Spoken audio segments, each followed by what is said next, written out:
اعوذ باللہ من الشیطان الرجیم بسم اللہ الرحمن الرحیم۔ اب یہاں قسم کھائی گئی قد افلح من زکاہا وقد خاب من دساہا، جس نے بھی اپنے نفس کو پاک کر لیا وہ کامیاب ہو گیا، اور جس نے اسے مٹی میں دفن کر دیا وہ ناکام ہو گیا۔ اصل مضمون یہ ہے، مرکزی دو آیات، کہ انسان کے پاس کوئی ایک امانت ہے، اس کا ایک نفس ہے جو اللہ نے اسے دیا ہے۔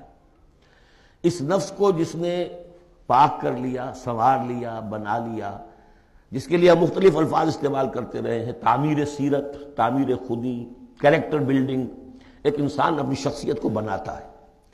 تو جس نے تو صرف بنانا، لیکن اس کے علاوہ پاک کرنا، بنانا اس معنی میں کہ تمام رذائل سے اس کو پاک کیا جائے اور فضائل سے اسے سنوارا جائے، اسے منور کیا جائے، مزین کیا جائے۔ تو جس نے اپنے نفس کو پاک کر لیا، مزین کر لیا، فضائل سے مرصع کر لیا، مسجع کر لیا، وہ کامیاب ہو گیا۔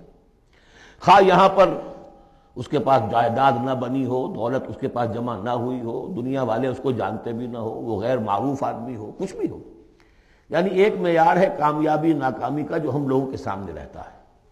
کامیاب کون ہے؟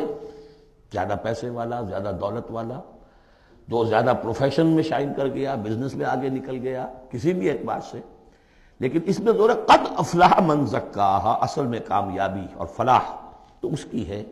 اور یہ فلاح کے لفظ پر ہم غور کر چکے ہیں سورہ مومنون کے شروع میں، کہ یہی جو انسان کی اندرونی شخصیت ہے، انا یا خودی، جسے ہم کہتے ہیں سیلف، جس کو کہ فروئڈ نے سیلف قرار دیا ہے، اس سیلف کو اپنی اڈ اور لیبیڈو کے تسلط سے آزاد کرانا اور پھر اس کو بلڈ کرنا، اس کو ڈیولپ کرنا، تعمیر خودی، یہی علامہ اقبال کا فلسفہ ہے۔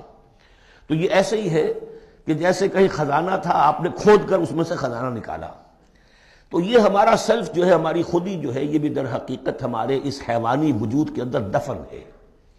اس حیوانی وجود کے اندر سے اس کو برآمد کرنا، جیسے کہ آم کی گٹھلی پھٹتی ہے تو اس میں سے دو پتے نکلتے ہیں تو اس سے آم کا درخت بننا شروع ہوتا ہے۔ اسی لیے وہ جو میں نے آپ کو اپنشد کا جملہ بھی سنایا تھا کہ man is in his ignorance identifies himself with the material sheaths which encompass his real self۔ اصل خودی، اصل انا، اصل میں وہ کون ہے؟ یہ میرا وجود ہے، یہ میرا جسم ہے، یہ میرے ہاتھ ہے، یہ میرے پاؤں ہیں، لیکن میرا میں ایک پوزیسو موڈ میں ایک پروناؤن آیا ہے، تو جو پوزیس کر رہا ہے جسم کو وہ کون ہے؟ وہ ایک اس کی اندرونی لطیف شخصیت ہے، اسے انا سے، خودی سے، سیلف سے تعبیر کرتے ہیں، اور در حقیقت وہ عبارت ہے اس روح سے کہ جو اللہ تعالیٰ نے پھونکی ہے اس میں، وَنَفَخْتُ فِيهِ مِن رُوحِي۔ تو اس مٹی کے ڈھیر میں اس روح کو ڈالا گیا ہے۔ اس کو برآمد کرنا اور اس کو بنانا اور سنوارنا، یہ ہے اصل کام انسان کا۔ جو اس میں کامیاب ہو گیا وہ کامیاب ہو گیا۔ اور دسا یدسو ہم پڑھ چکے ہیں کہ جب کسی شخص کے ہاں اس زمانے میں، اس معاشرے میں کوئی خوشخبری آتی تھی کہ بچی پیدا ہو گئی ہے، تو ایک تو منہ چھپاتا پھرتا تھا وہ کہ بیٹی ہو گئی، میں بیٹی کا باپ شمار ہوں گا، اور سوچتا رہتا تھا کہ اسے میں اپنے پاس رکھوں، ام یدسھا فی التراب، یا اسے جا کے میں مٹی میں دباؤں۔ تو دسا یدسو، دبا دینا۔ تو یہ ہے کہ جس نے اپنی اس خودی کو اسی حیوانی وجود میں دبا دیا، ختم کر دیا، قد خاب من دساہا، وہ ناکام ہو گیا۔ اب اس حقیقت پر ایک تو میں نے آپ کو نوٹ کرایا تھا کل کہ سورۃ الاعلیٰ پڑھتے ہوئے میں نے کہا تھا کہ بعض مضامین جو ہیں جو ان سورتوں میں آ رہے ہیں وہ سورۃ الاعلیٰ میں ان کی اصل جڑ پڑ چکی ہے، اور اس کی آخری 6 آیتیں جو ہیں وہ کیا ہے؟ قد افلح من تزکا وذکر اسم ربہ فصلی بل تؤثرون الحیاۃ الدنیا والآخرۃ خیر وابقی ان ھذا لفی الصحف الاولی صحف ابراہیم وموسیٰ۔ قد افلح من تزکا، جس نے پاکیزگی حاصل کر لی وہ کامیاب ہو گیا۔ یہاں اسے مزید کھولا کہ اس کا برعکس کیا ہے؟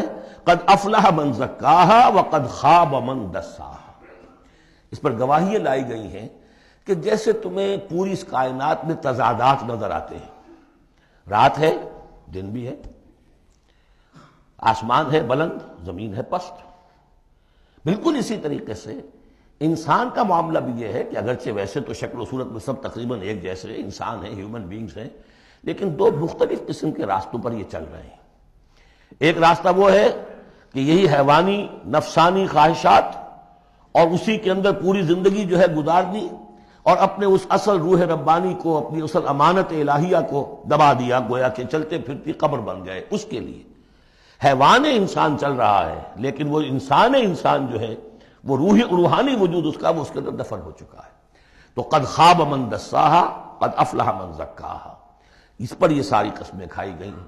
سورج ہے تو اس کے ساتھ چاند ہے، دن ہے تو اس کے ساتھ رات ہے، اسی طریقے سے آسمان ہے تو اس کے ساتھ زمین ہے۔ اور یہ جو نفس انسانی ہے، اسے اللہ نے بڑا سنوارا ہے، بنایا ہے۔ اس نفس کے اندر بھی ایک ودیت کر دیا ہے نیکی اور بدی کا شعور۔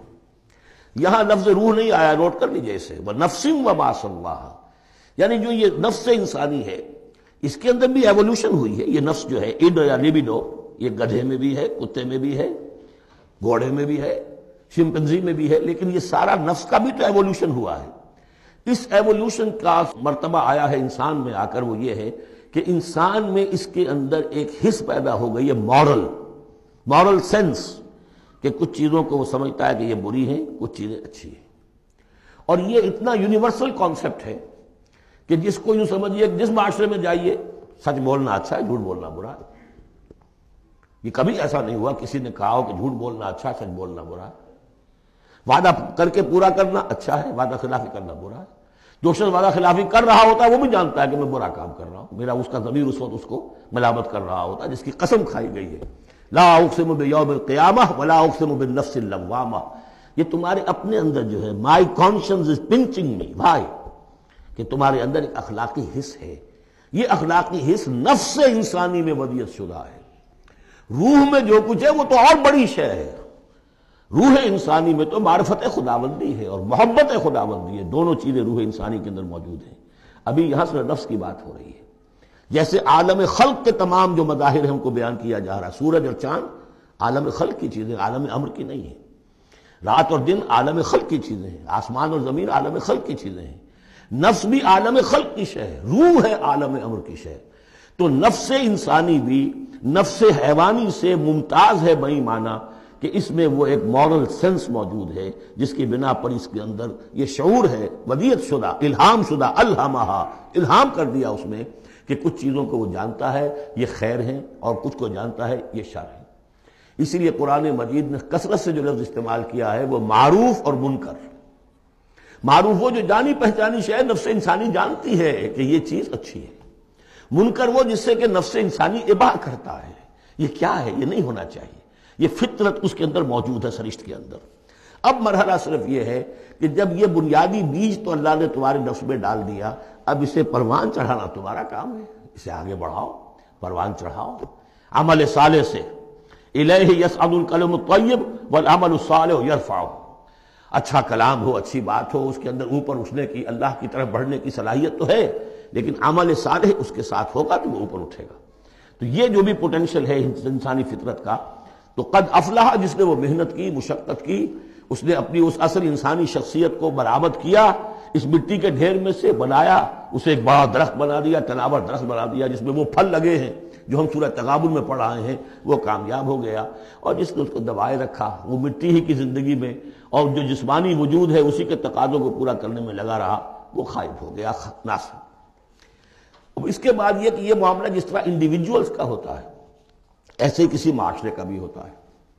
معاشرے میں بھی کچھ لوگ ہوتے ہیں کہ جو خیر کی طرف بلانے والے، کچھ ہوتے ہیں کہ جو بدی کی طرف بلانے والے، جس طریقے سے فرد کے اندر موجود ہے، اسی طریقے سے پھر اس کے اندر بھی اگر ایک قوم کا اجتماعی ضمیر جو ہے وہ زندہ رہے اور امر بالمعروف نہی عن المنکر کا فریضہ وہاں سر انجام دیا جاتا رہے تو معاشرے کی خیر ہوگی۔ اور اگر اخلاقی حس بحیثیت مجموعی اس درجے کمزور ہو جائے کہ قوم کا اجتماعی ضمیر مردہ ہو جائے اور پھر اسے حس ہی نہ رہے، وائے ناکامی متائے کارواں جاتا رہا، کارواں کے دل سے احساس زیاں جاتا رہا، وہ احساس ہی نہ رہے اجتماعی سطح پر کہ یہ بدی ہے اور یہ برا کام ہے، یہ منکر ہے، تو پھر وہ تباہ ہوتی ہے۔ اس کی ایک مثال دی ہے، کذبت ثمود بطغواہا، قوم ثمود نے بھی جھٹلایا تھا اپنی سرکشی کے باوجود۔ اذ انبعث اشقاہا، جب ان کا جو سب سے شقی انسان تھا وہ کھڑا ہوا اور اس نے پھر اونٹنی کو جو اللہ تعالیٰ نے بطور معجزہ دی تھی اس کو اس نے ہلاک کر دیا۔ قال لهم رسول اللہ ناقۃ اللہ وسقیاہا، ان سے کہہ دیا تھا اللہ کے رسول نے کہ دیکھو یہ اللہ کی اونٹنی ہے اور اس کا پانی پینے کی جو باری کا دن ہے اس میں کوئی گڑبڑ پیدا نہ کرنا. فَكَذَّبُوهُ فَعَقَرُوهَا، انہوں نے اسے جھٹلا دیا اور اس کی کونچیں کاٹ ڈالی. فَدَمْدَمَ عَلَيْهِمْ رَبُّهُمْ بِذَنبِهِمْ، تو الٹ پڑا اللہ تعالیٰ کی طرف سے ان پر عذاب ان کے گناہ کی پاداش میں. فَسَوَّاهَا، اللہ نے سب کو برابر کر دیا. وَلَا يَخَافُ عُقْبَاهَا، اور اللہ تعالیٰ کو اس کا کوئی ڈر نہیں کہ اس کا کیا نتیجہ نکلے گا. اس کی مخلوق تھی، اس نے ختم کر دیا اور مخلوق کو وہ لے آئے گا. تو انفرادی اور پھر اجتماعی، ان دونوں چیزوں کو اس صورت کے اندر جمع کر دیا گیا. صدق اللہ العظیم.